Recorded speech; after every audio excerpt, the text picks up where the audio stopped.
ریاست ٹیکساس میں 40 تارکین وطن کی ہلاک ہونے کی اطلاعات ملی ہیں۔ ہلاک ہونے والوں کی لاشیں ٹیکساس کے شہر سان انطونیو سے ملی ہیں۔ انہیں 18 پہیوں والے ٹرکوں میں بھر کر غیر قانونی طور پر سرحد پار کرائی جا رہی تھی۔ سان انطونیو شہر ٹیکساس میکسیکو کی سرحد سے تقریباً 250 کلومیٹر کے فاصلے پر ہے۔ بتایا جا رہا ہے کہ ٹرک کے کنٹینر میں تقریباً 100 لوگ بھرے ہوئے تھے۔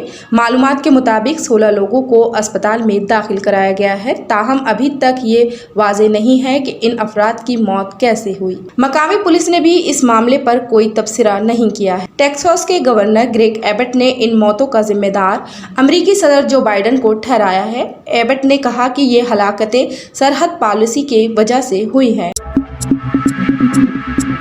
معاشی بحران کا شکار سری لنکا میں ایندھن ختم ہونے کے دہانے پر ہے، جس کی وجہ سے سری لنکا کی حکومت نے پیٹرول اور ڈیزل کی فروخت پر 2 ہفتے کی پابندی کا اعلان کیا ہے۔ اس پابندی کا اطلاق 10 جولائی سے ہوگا۔ حکومت کے مطابق ایندھن صرف ضروری خدمات کے لیے دستیاب کیا جائے گا۔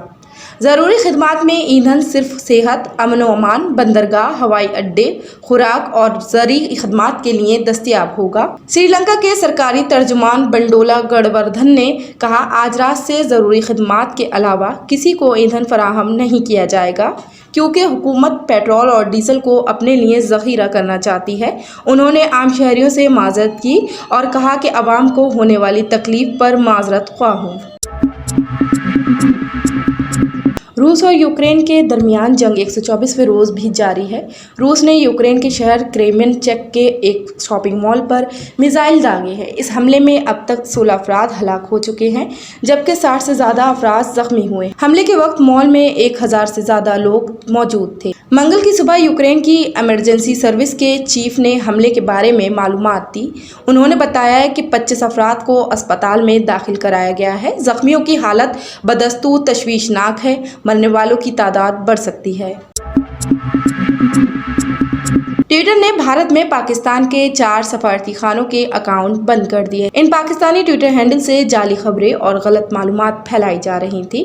ٹویٹر نے یہ کارروائی بھارت میں پاکستان کے ترکی، اقوام متحدہ، ایران اور مصر کے سفارت خانوں کے خلاف کی ہے۔ پاکستان کی وزارت خارجہ کی جانب سے 2 ٹویٹس کیے گئے ہیں، جن میں ٹویٹر نے اپنے ایران، ترکی، مصر اور بھارت میں اقوام متحدہ کے سفارت خانوں کے اکاؤنٹ کی بندش پر اعتراض جتایا ہے اور ٹویٹر پر ان ہینڈلز کو فوری طور پر بحال کرنے کی اپیل کی ہے۔ بیورو رپورٹ، ملت ٹائمز۔ ہماری ویڈیوز دیکھنے کے لیے بے حد شکریہ۔ ملت ٹائمز کی خبریں پڑھنے، سننے اور دیکھنے کے لیے گوگل پلے اسٹور سے ایپ ڈاؤن لوڈ کریں۔ یہاں آپ انگلی کی کلک میں پڑھ سکتے ہیں 4 زبانوں میں نیوز: اردو، ہندی، انگریزی، بنگلہ۔ آپ ایپ پر ملت ٹائمز کی ویڈیوز بھی دیکھ سکتے ہیں۔ اگر آپ یوٹیوب پر دیکھ رہے ہیں تو ریڈ بٹن کو دبا کر چینل کو سبسکرائب کریں اور بیل آئیکن ضرور دبائیں۔ فیس بک پر دیکھ رہے ہیں تو پیج کو لائک اور فالو ضرور کریں۔ ٹویٹر اور انسٹاگرام پر بھی ملت ٹائمز کو فالو کریں۔ ملت ٹائمز کی سٹوریز حاصل کرنے کے لیے ٹیلی گرام اور واٹس ایپ پر براہ راست ہمارے ساتھ جڑ سکتے ہیں۔ ہمارے کام سے آپ مطمئن ہیں تو اسے جاری رکھنے اور مضبوط بنانے کے لیے ہمیں سپورٹ کریں۔ اسکرین پر دکھ رہے اور ڈسکرپشن میں دیے گئے اکاؤنٹ نمبر پر ملت ٹائمز کو اپنی رقم بھیج سکتے ہیں۔ اگر آپ کے علاقے کا کوئی معاملہ ہے، آپ کی مسائل کو میڈیا میں جگہ نہیں دی جا رہی ہے تو ہمیں ای میل کریں یا واٹس ایپ پر میسج کریں، ہم اٹھائیں گے آپ کی آواز۔ ملت ٹائمز مطلب مظلوموں کی آواز، نفرت کے خلاف جنگ، فرضی خبروں سے نجات۔ www.millettimes.com